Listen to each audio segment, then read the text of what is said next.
Welcome. In front of me is a Motorola Moto G56, and today I'll show you how you can hard reset this device through settings.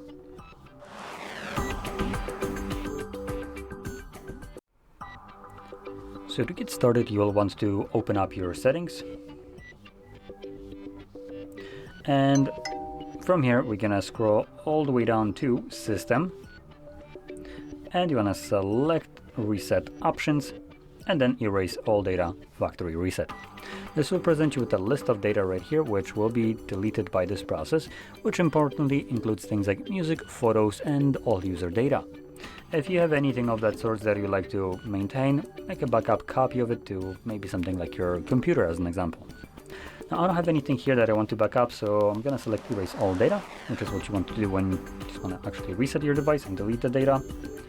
And then again select erase all data a second time. Now chances are between the first and second press you might need to confirm your screen lock if you have one set, but because I didn't, it automatically just gives me the second page and allows me to go to the reset.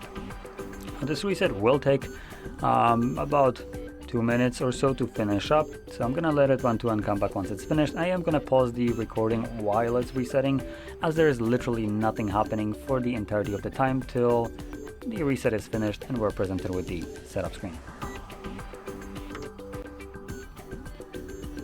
And as you can see, the process is now finished and you can set up your device however you like. Now if you found this video helpful, don't forget to hit like, subscribe, and thanks for watching.